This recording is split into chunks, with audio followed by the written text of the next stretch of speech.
So today I'm going to talk about the state and what is the state, what it does and where it comes from.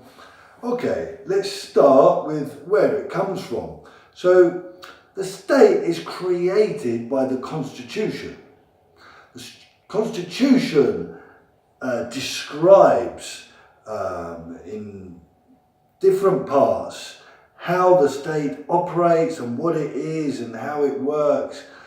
And for example, it creates the parliament. It says to make a law, you need to have 2 houses of parliament, and you need so many MPs, and you need a president that signs the law, etc., etc.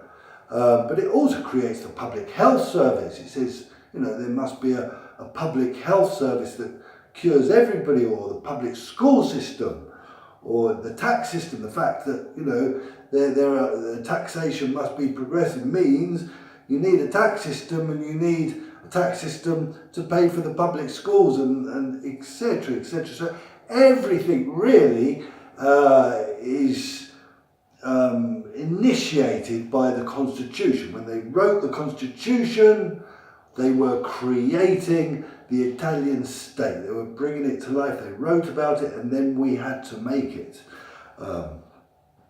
Now, the state basically is a machine which makes rules and applies those rules for us, for society. It is on a higher level. It's on a superior level than the citizen. So it has authority over us. It can apply its rules, make its rules and apply them. It has the legitimacy to do that.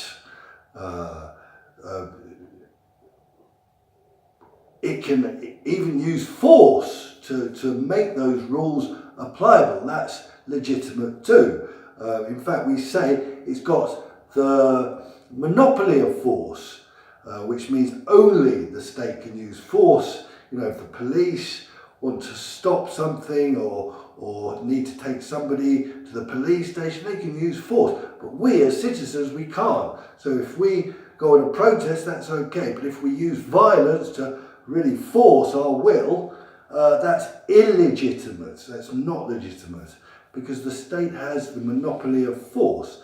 Now, this is right, according to the philosopher Thomas Hobbes. We need an authority. Without an authority, we end up in what he calls a state of nature, and we end up, everyone against everyone to get our needs, to get advantage. We end up in chaos, basically. So we need this authority. We need a state. Okay, so that's the state. We can think of the state as all the, anything paid by the public purse, by the public money. Police, me, I teach, all these people work for the state. All the buildings that are public, all the industry that's public, that's all the state. So everything's public in our collective life. Now, then, on another level, which that's the authority, the society. The society, also, people have power. So power comes from the state. It has sovereignty. It uses these rules as its source of power. But the people also have power in society, and influence in society. We can think about, the power in terms of economic power. Someone like Agnelli, who owns a big part of Fiat, has a lot more power than me. Can influence a lot more lives than me. He can close a factory and open a factory there and invest there, and he can really have a big impact on people's lives, really change things. So, he uses economic power in society. Or people can have power from spiritual power. Like in religion, you've got the bishops and the Pope. what they say, they are listened to by millions. And if they say, this is terrible, the government shouldn't do it, the government's in danger because they have a big influence, they have a big spiritual power they can apply. Also, you've got cultural power. People like Bernini or other influencers, very important, cultural, like De André, the singer, Fabrizio De André, very strong cultural power in society, a lot of influence there, influence a lot of people. So you have got power, but it's not a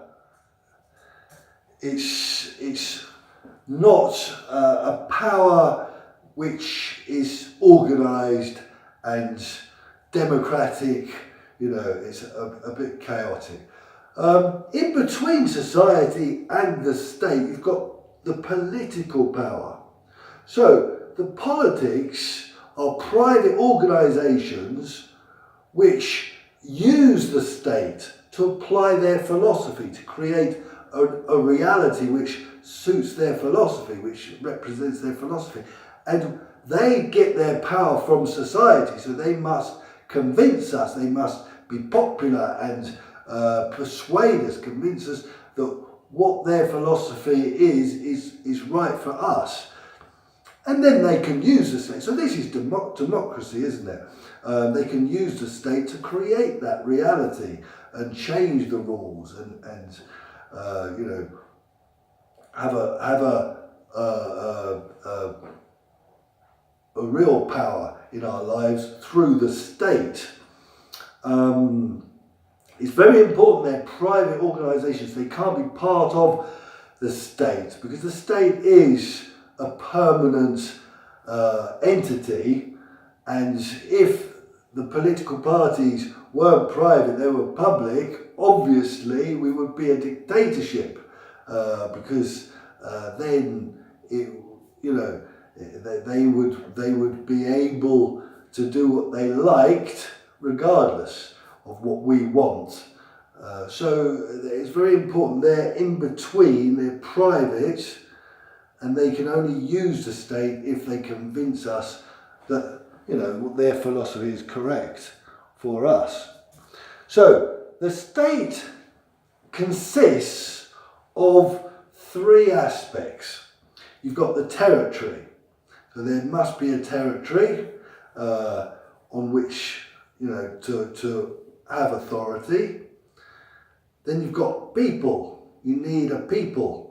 A population, and then you need sovereignty, so the power. So those three aspects of a state are very important and constitute they're the building blocks of a state.